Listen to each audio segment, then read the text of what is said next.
નમસ્કાર મિત્રો, વાર્તા સાંભળવા માટે આવ્યા છો? ચાલો વાર્તાની શરૂઆત કરી। મારું નામ રાની છે। હું આટકોટની રહેવાસી છું।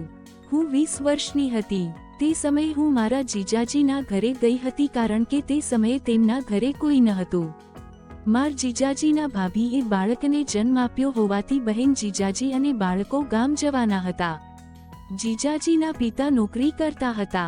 તેમને રજા મળી ન હતી, તેથી તેઓ ઘરે રહ્યા। મારા પિતાજીએ મને કહ્યું, તું તેમના ઘરે જા, તેમની માટે જમવાનું અને ઘરનું કામ કરી દેજે। જીજાજીનો પરિવાર પણ એવું જ ઈચ્છતો હતો। પછી હું બીજા દિવસે ત્યાં જવા રવાના થઈ। મેં મારી કોલેજની પરીક્ષા પણ આપી હોવાથી હું બિલકુલ ફ્રી હતી। જ્યારે હું ત્યાં પહોંચી ત્યાં સુધીમાં મારી તબિયત બગડી ગઈ હતી। તે બાઇક પર બેસાડી ડોક્ટર પાસે લઈ ગયા। તે દિવસે બહેન જીજાજી ખૂબ જ વ્યસ્ત હતા અને બીજે દિવસે સવારે ગામ જવા નીકળવાનું હતું। હવે હું તમને મારા જીજાજીના પિતા વિશે કહું તો તે ખૂબ જ સુંદર છે। તેમની ઉંમર 50ની આસપાસ હશે। તેને નોકરી હોવાથી તેનું શરીર ખૂબ જ મજબૂત હતું। હું તેમની સાથે બાઇક પર જઈ રહી હતી ત્યારે તેમણે મને પકડવા કહ્યું। સહજતાથી મેં પકડ્યું તો તરત જ મને કંઈક થવા લાગ્યું। પછી ડોક્ટર પાસેથી તપાસ કરાવીને હું ઘરે પાછી આવી। રાત્રે અમે બધા જમ્યા પછી સૂઈ ગયા। બીજે દિવસે મારા જીજાજી અને બહેનની બસ હતી એટલે તેઓ પણ ગામ જવા નીકળ્યા। હવે ઘરમાં માત્ર હું અને મારા જીજાજીના પિતા જ એકલા રહી ગયા હતા। મારી બહેનના લગ્નના 2 વર્ષ પહેલા મારા જીજાજીની માતાનું અવસાન થયું હોવાથી જીજાજીનો ભાઈ અને તેની પત્ની પહેલાથી જ ગામડે રહેતા હતા। બીજા દિવસે હું સવારે 7 વાગ્યે જ્યારે જીજાજીના પિતાને ચા આપી તો તેમણે કહ્યું, હું આજે સાંજે બહારથી ખાવાનું લાવીશ, તેથી તું ઘરે જમવાનું ન બનાવતી। મેં કહ્યું, ઠીક છે। મિત્રો, હું તેમને અંકલ કહીને બોલાવતી હતી। હું ખૂબ શરમેલી હતી। મેં તેમની સામે વધુ કહ્યું નહીં। આગામી 5 દિવસ સુધી બધું સામાન્ય થઈ ગયું। પછી એક દિવસ જ્યારે હું રાત્રે જાગી ત્યારે મને થોડો અવાજ સંભળાયો। હું મારા રૂમમાંથી બહાર આવીને જોયું તો અંકલના રૂમમાંથી અવાજ આવી રહ્યો હતો। તેથી હું ત્યાં ગઈ। તેના રૂમનો દરવાજો ખુલ્લો હતો। મેં અંદર જોયું તો મારી આંખો પહોળી થઈ ગઈ। અંકલ ક્રિકેટના બેટથી રમી રહ્યા હતા। આ દ્રશ્ય જોઈને હું ભાગીને મારા રૂમમાં આવતી રહી। તે રાત્રે હું અંકલ વિશે જ વિચારતી હતી। હું ભારે શ્વાસ લઈ રહી હતી કારણ કે મેં પહેલીવાર કોઈ પુરુષના હાથમાં બેટ જોયું હતું। તે દિવસથી હું મેચ રમવાની ઈચ્છા વગર પણ અંકલ વિશે વિચારવા લાગી। હું મનમાં માનતી હતી કે આ સંબંધ યોગ્ય નહીં હોય, પરંતુ તેમનું બેટ જોઈને મારું મનમાં કંઈક નવું થવા લાગ્યું। હું તેને સ્વીકારવા સક્ષમ ન હતી। મને તેમના વિશે વિચારવામાં ખૂબ મજા આવી રહી હતી।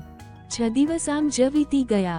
હવે મેં નક્કી કરી લીધું હતું કે હું અંકલની સાથે ક્રિકેટ મેચ રમીશ અને મારી ઈચ્છા પૂરી કરીશ।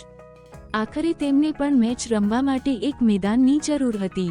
તેમની પત્નીના અવસાનને લગભગ 2 વર્ષ થઈ ગયા હતા। પછી હું દરરોજ અંકલની સામે સારો પ્લેયર બનવાનો પ્રયત્ન કરવા લાગી। જ્યારે તે ઘરે આવતા ત્યારે હું તેમને જોઈને હસતી હતી।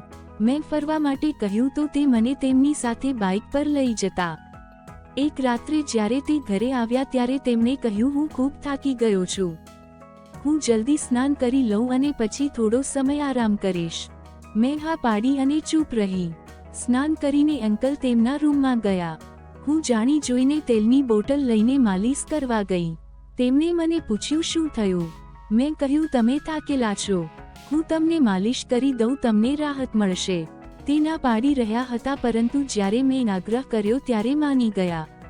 તે તેમના પીઠ પર સૂઈ ગયા અને મેં તેમની પીઠ પર તેલ નાખ્યું અને મારા નરમ હાથથી તેમની માલિશ કરવાનું શરૂ કર્યું। મેં મારા હાથ વડે અંકલના આખા શરીરની માલિશ કરી। પછી અંકલ ઊભા થયા અને મારો હાથ પકડી લીધો। જ્યારે હું તેમની તરફ વળી તો તેમણે મને પોતાની તરફ ખેંચી લીધી। પછી અંકલે મારી પીઠ તરફ જોઈને કહ્યું, શું તું હજી પણ એક મેચ રમી નથી? મેં કહ્યું, ના, નથી રમી। તો તેમણે કહ્યું, આજે હું તારી પીઠ તોડી નાખીશ। હું શરમાઈ ગઈ અને તેમની સાથે વળગી ગઈ। અંકલજીએ મારી પીઠ પર આવવાનું શરૂ કર્યું। મારી પીઠ પર કોઈ પહેલીવાર ક્રિકેટ રમવા આવી રહ્યું હતું, તેથી મારી આખી પીઠમાં પવન વહી રહ્યો। જ્યારે મેદાન ધ્રુજવા લાગ્યું ત્યારે અંકલને મજા આવવા લાગી। તેમણે કહ્યું કે આ તારી પહેલી મેચ છે, તેથી તને પણ રમવાની મજા આવશે. તે દિવસે મારા જીજાજીના પિતા સાથે લગભગ 20 મિનિટ સુધી પહેલી ઇનિંગ રમી અને અંકલે મારી પીચમાંથી બેટ લઈને બહાર ગયા.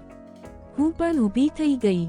મને ચાલવામાં ઘણી તકલીફ થઈ રહી હતી કેમ કે તે મારી પહેલી મેચ હતી.